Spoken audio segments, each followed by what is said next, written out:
Bersatulah Indonesia, jangan pernah terpecah belah.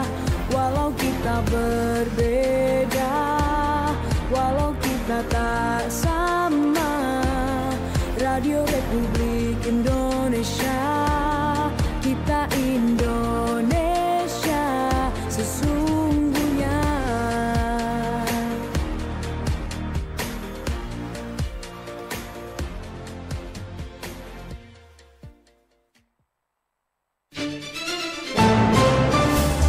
Update informasi dari seluruh kawasan Madura. Segera Anda ikuti Berita Pagi. Berita Pagi. Berita Pagi. Kalau pancaroba itu ya sebenarnya ada 8 potensi bencana lah. Cuma yang di Sumeneb itu berdasarkan pengalaman 3 tahun terakhir itu kan puting beliung, banjir atau genangan.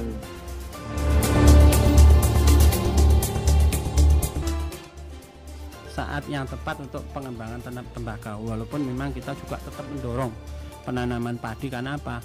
Untuk mendukung atau antisipasi darurat pangan.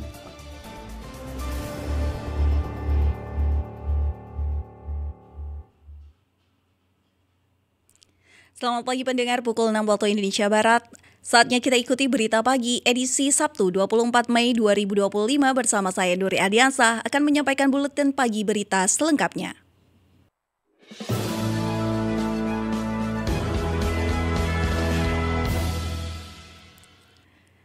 Masa pancaroba atau potensi kemarau basah, 3 bencana alam menjadi ancaman di wilayah Kabupaten Sumeneb. Di antaranya angin puting beliung, banjir atau genangan, dan tanah longsor. Supriyadi melaporkan. Badan Penanggulangan Bencana Daerah BPBD Kabupaten Sumeneb, Jawa Timur mengidentifikasi 3 potensi bencana alam yang patut diantisipasi selama masa pancaroba, yakni angin puting beliung, banjir atau genangan, dan tanah longsor. Kepala Pelaksana BPBD Kabupaten Sumeneb Ahmad Laili Maulidi menjelaskan bahwa ketiga bencana tersebut menjadi ancaman rutin selama masa peralihan musim. Hal tersebut berdasarkan pendataan dan catatan kejadian 3 tahun terakhir. Masyarakat Kabupaten Sumeneb diminta untuk meningkatkan kewaspadaan untuk mengurangi atau mencegah dampak yang bisa ditimbulkan dari bencana alam tersebut. Kalau pancaroba itu ya sebenarnya ada 8 potensi bencana lah. Cuma yang di Sumeneb itu berdasarkan pengalaman 3 tahun terakhir itu kan puting beliung, banjir atau genangan, termasuk juga tanah longsor berpotensi. BPBD Kabupaten Sumeneb terus berkoordinasi dengan pemerintah desa dan kecamatan untuk memberikan edukasi dan penyebaran peringatan dini kepada masyarakat. Laili juga mengimbau warga untuk tidak membuang sampah sembarangan, serta menjaga lingkungan untuk mengurangi resiko bencana. Dinas Pertanian dan Ketahanan Pangan Sampang mengingatkan kerawanan gagal panen pada tembakau saat anomali cuaca. Alvin Nuari melaporkan. Anomali cuaca yang terjadi saat ini berdampak pada para petani tembakau di Kabupaten Sampang. Mereka harus bekerja maksimal agar tidak gagal panen. Kepala Disperta KP Sampang, Siono, mengakui dampak anomali cuaca berpengaruh terhadap penanaman tembakau. Tanaman tersebut sangat rentan mati ketika diguyur hujan terus-menerus. Untuk itu, ketika hujan, air harus dibuang ke irigasi. Saat yang tepat untuk pengembangan tanam tembakau, walaupun memang kita juga tetap mendorong penanaman padi. Karena apa? Untuk mendukung atau antisipasi darurat pangan. Nah, cuaca yang seperti ini kita juga belum menentu, tetapi mereka sudah mulai menanam, umur ada yang sudah 3 minggu, ada yang 4 minggu. Kita berharap kalau nanti misalnya sistemnya mungkin kiriman, kita berharap seperti itu. Tapi kalau sudah tiap hari lah, ini yang kita tidak bisa ngomong. Sementara dalam rilisnya berdasarkan prediksi BMKG, potensi kemarau basah di tahun 2025 memungkinkan terjadi pada beberapa wilayah di Indonesia termasuk di Pulau Madura. Fenomena ini berpotensi terjadi akibat kombinasi beberapa faktor atmosfer yang dapat mengubah pola cuaca musiman. Pemicu lain ialah suhu laut di Indonesia yang hangat antara 29 sampai 30 derajat Celcius. Kemudian ditambah sirkulasi lokal sehingga terjadi perlambatan massa udara mengalir normal. Pendengar, berikut tanggapan dan harapan masyarakat terkait kemarau basah dengan pengaruhnya terhadap sektor pertanian.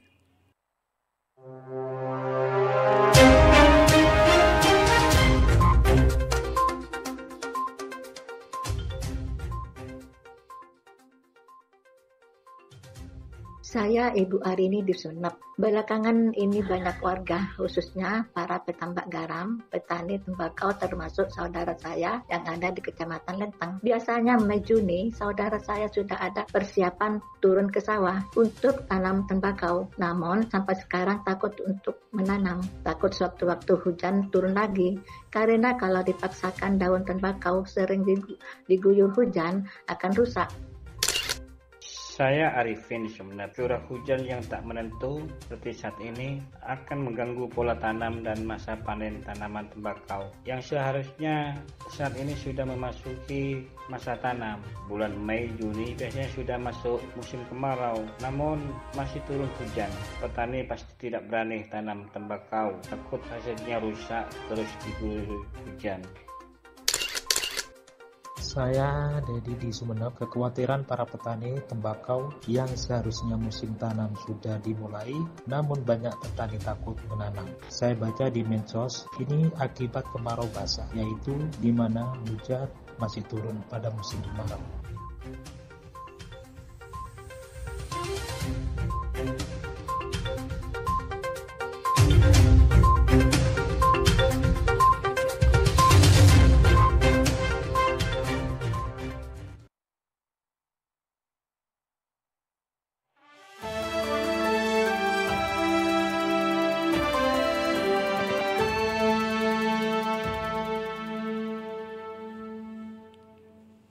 Perlunya tanaman alternatif di luar tembakau untuk menjaga ekonomi petani di tengah perubahan iklim kemarau basah menjadi topik komentar Buletin Berita Pagi hari ini. Komentar ditulis dan dibacakan oleh Faisal Warid. Selamat pagi pendengar. Musim kemarau biasanya identik dengan cuaca panas dan kering yang menguntungkan bagi sejumlah komoditas pertanian tertentu, salah satunya tembakau. Namun beberapa hari terakhir hujan dengan intensitas tinggi justru kerap kali terjadi. Bahkan genangan dan banjir menyebabkan akses jalan terhambat hingga lahan pertanian berhari-hari terendam banjir. Padahal seharusnya sekarang ini sudah memasuki musim kemarau. Badan Meteorologi, Klimatologi, dan Geofisika BMKG menginformasikan potensi terjadinya kemarau basah. Musim kemarau yang tetap disertai hujan tinggi akibat perubahan iklim. Tak hanya bencana alam seperti banjir, longsor, dan puting beliung. Kemarau basah menjadi ancaman serius bagi sektor pertanian, khususnya tembakau yang sangat tergantung pada kestabilan cuaca. Industri garam juga demikian. Cuaca yang tidak bersahabat mengancam proses produksi. Kemarau basah bukanlah fenomena baru, namun dampaknya berpengaruh besar terhadap sektor pertanian, khususnya tembakau sebagai salah satu andalan masyarakat Madura. Petani di Madura sangat bergantung pada komoditas ini sebagai sumber pendapatan utama mereka. Karena itu, keberlangsungan tanaman daun emas ini memiliki peranan penting dalam perekonomian masyarakat. Di tengah kondisi cuaca yang tidak menentu di kemarau basah ini, petani hendaknya tidak memaksakan penggarapan lahan pertanian untuk persiapan tanaman tembakau. Tembakau membutuhkan musim kering yang konsisten untuk menghasilkan daun emas yang berkualitas. Kelembapan yang tinggi dan hujan terus-menerus dapat menyebabkan berbagai masalah seperti pembusukan daun dan akar, serta kegagalan proses pengeringan. Dampaknya tentu tidak hanya mengurangi hasil panen secara kuantitas, tetapi juga menurunkan mutu tembakau yang pada akhirnya berdampak pada harga jual dan kesejahteraan petani. Kemarau bukan sekedar anomali cuaca yang berdampak terhadap pertanian khususnya tembakau, tetapi juga mengancam perekonomian masyarakat khususnya petani di Madura. Pemerintah dan pemangku kepentingan terkait perlu mengambil langkah-langkah konkret menghadapi kemarau basah. Selain memberikan informasi iklim yang akurat dan tepat, sosialisasi untuk mengedukasi petani supaya tidak memaksakan tanaman tembakau saat kemarau basah perlu dilakukan. Beralih pada tanaman alternatif perlu dipertimbangkan seperti kedelai, jagung, cabai, kacang, dan tanaman hortikultura seperti tomat dan terong di kemarau basah perlu dilakukan. Peralihan ke tanaman alternatif ini tidak hanya menjadi solusi jangka pendek terhadap kondisi cuaca tak menentu, tetapi juga sebagai langkah awal menuju pertanian yang lebih tangguh dan beragam. Dengan dukungan program pemerintah disertai pendampingan penyuluh pertanian dan akses pasar yang memadai, produksi pertanian dan kesejahteraan petani akan tetap terjaga meski dilanda kemarau basah di tengah perubahan iklim. Sekian komentar, selamat pagi. Anda masih bersama di Berita Pagi RRI Sumeneb berjejaring dengan RRI Sampang, serta dapat diakses melalui rri.co.id, aplikasi RRI Digital, dan tentunya YouTube RRI Sumeneb.net. Kami beralih ke informasi lain. Badan Penanggulangan Bencana BPBD Sampang mencatat sebanyak 38 kejadian bencana alam telah terjadi di berbagai wilayah di daerahnya. Laporan Khairul Umam. Badan Penanggulangan Bencana Daerah BPBD Sampang mencatat sebanyak 38 kejadian bencana alam telah terjadi di berbagai wilayah di daerahnya. Kejadian bencana itu terjadi sejak Januari hingga Mei 2025. Bencana alam tersebut seperti angin puting beliung, angin kencang, longsor, dan banjir. Kelaksa BPBD Sampang Chandra Ramadhani Amin mengatakan cuaca ekstrim masih menjadi pemicu utama terjadinya bencana pada awal tahun ini. Chandra menjelaskan bencana yang banyak terjadi seperti longsor namun tidak sampai menimbulkan korban jiwa. Longsor banyak dan ini memang sudah diprediksi oleh BMKG juga gitu. Cuma kategori kalau di Sampang istilahnya kan tidak sampai membunuh. Orang sendiri pada saat kejadian masuk darurat memang, tapi setelah itu kan cari alternatif masyarakat itu karena tidak membunuh itu. Jadi bisa dikatakan ya kejadian merugikan dan memang perlu diperbaiki gitu. Kalau kedaruratannya sendiri kan ada tindak-tindakan apa sehingga tidak seperti itu.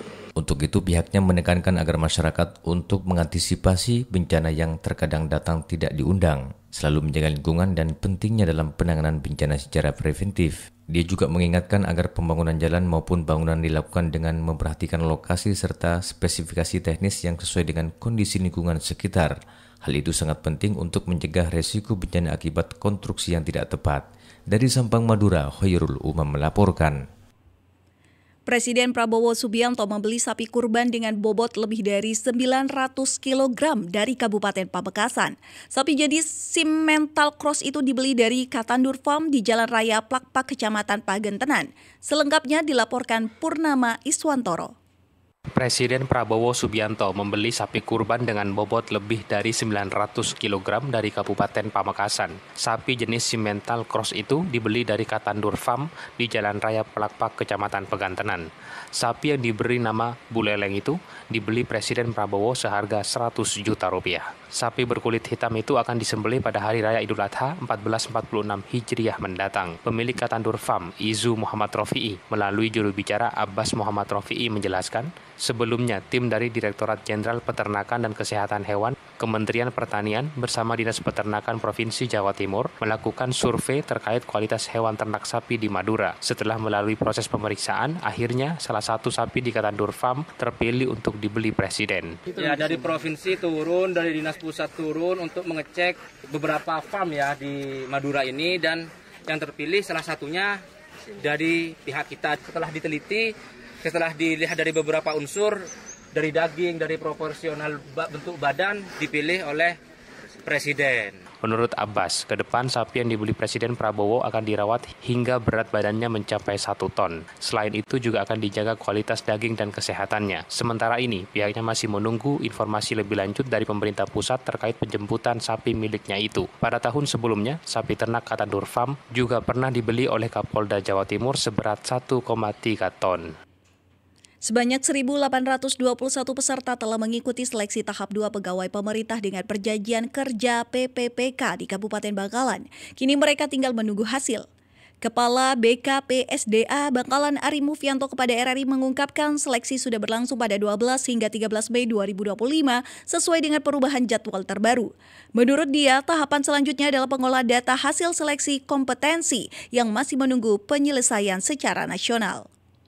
Terdata sejumlah 1.821 peserta yang mengikuti seleksi tahap 2 ini. Untuk tahapan selanjutnya yaitu kita masih menunggu pengolahan data atau pengolahan hasil seleksi kompetensi karena secara nasional sesuai dengan perubahan jadwal yang ada.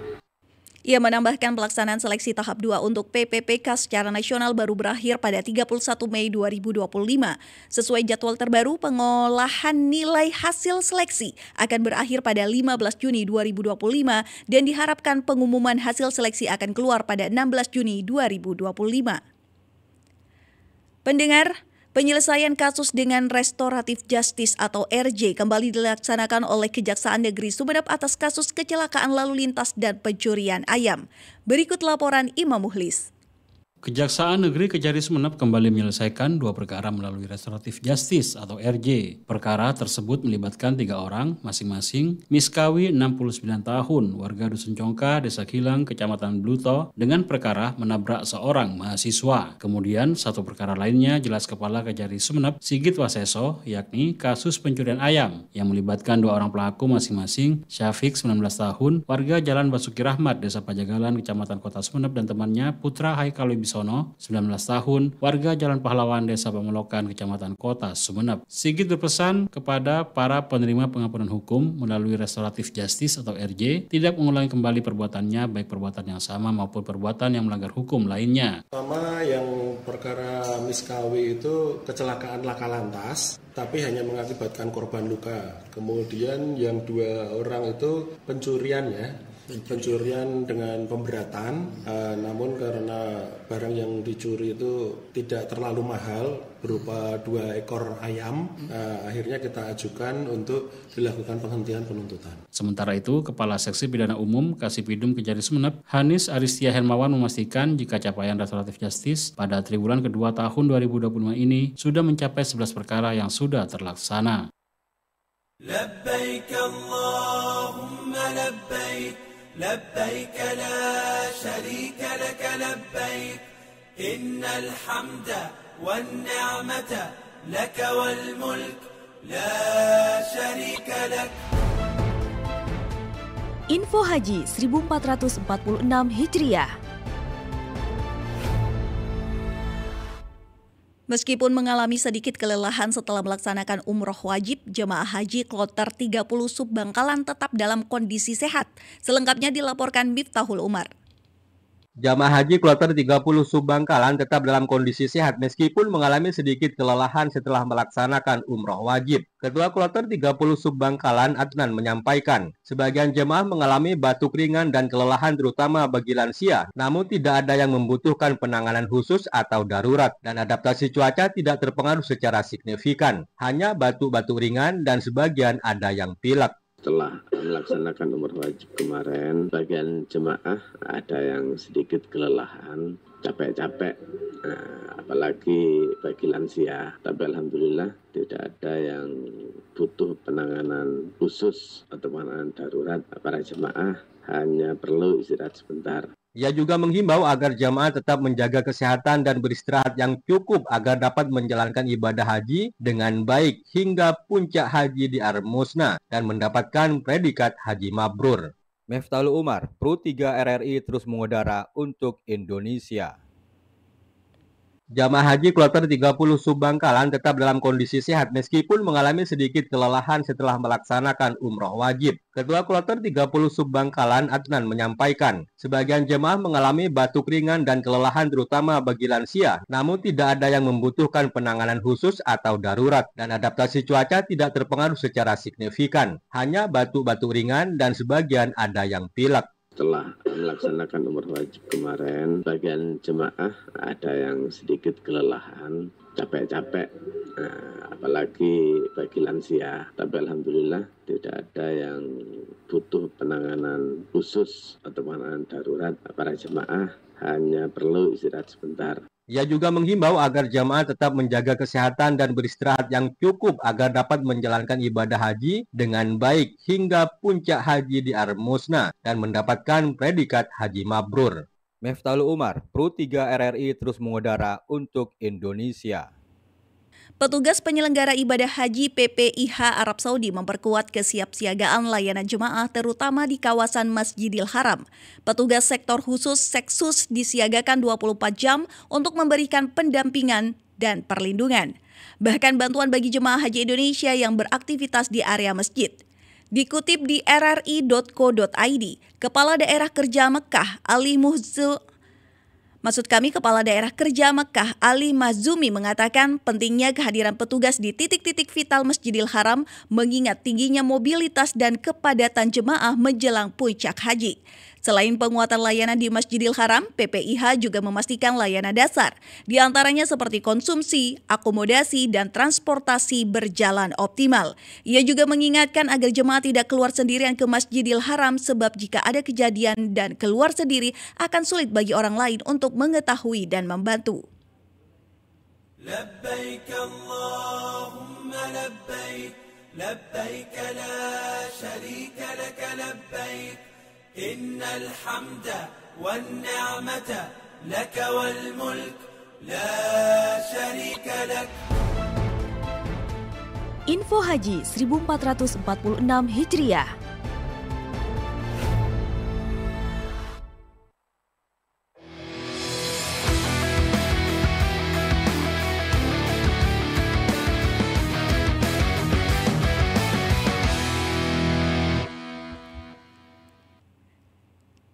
Tim sepak bola Kabupaten Pamekasan tumbang atas Surabaya di laga terakhir Pra-Pekan Olahraga Provinsi Porprov Jawa Timur 2025. Selengkapnya dilaporkan Familia. Harapan tim sepak bola Kabupaten Pamekasan untuk melangkah lebih jauh di ajang Pra-Pekan Olahraga Provinsi Porprov Jawa Timur harus pupus setelah menelan kekalahan dari tim kuat Surabaya di laga terakhir fase grup. Meski pertandingan yang berlangsung di Stadion Gelora Bangkalan itu berakhir dengan skor 0-1. Meski sempat memberikan perlawanan sengit di babak pertama, skuad Pamekasan tidak mampu membendung dominasi permainan cepat dan terorganisir dari anak-anak Surabaya. Wakil Asosiasi Kabupaten Aska Persatuan Sepak Bola Seluruh Indonesia PSSI Pamekasan, Hakim mengaku kecewa dengan hasil tersebut, namun tetap mengapresiasi semangat juang para pemainnya. Studi ke kabupaten kota yang sudah dianggap lebih maju dari Pamekasan, Mbak. Jadi model pembinaan sudah kita meniru kota-kota yang sudah lebih maju dari Pamekasan, katakanlah Surabaya umpamanya. Kita sudah belajar banyak ke sana. Sehingga tahun kemarin kita menyelenggarakan kursus pelatih karena salah satu faktor yang kami anggap menjadi hambatan adalah kualitas pelatih awalnya. Sehingga kita memfasilitasi klub anggota itu mengikut sertakan masing-masing pelatihnya untuk mengikuti kursus pelatih sebagai dasar untuk kurikulum latihan di masing-masing klub SSB terafiliasi di Kabupaten Pamekasan. Dengan hasil ini Surabaya dipastikan lolos ke Porprov Jawa Timur 2025 sebagai juara grup dengan perolehan 9 poin. Sementara Pamekasan menurut Haki masih belum mengetahui apakah bisa lolos ke pesta olahraga terbesar di tingkat provinsi Jawa Timur ini, mengingat poin yang dikoleksi Kota Gerbang Salam hanya 4 poin.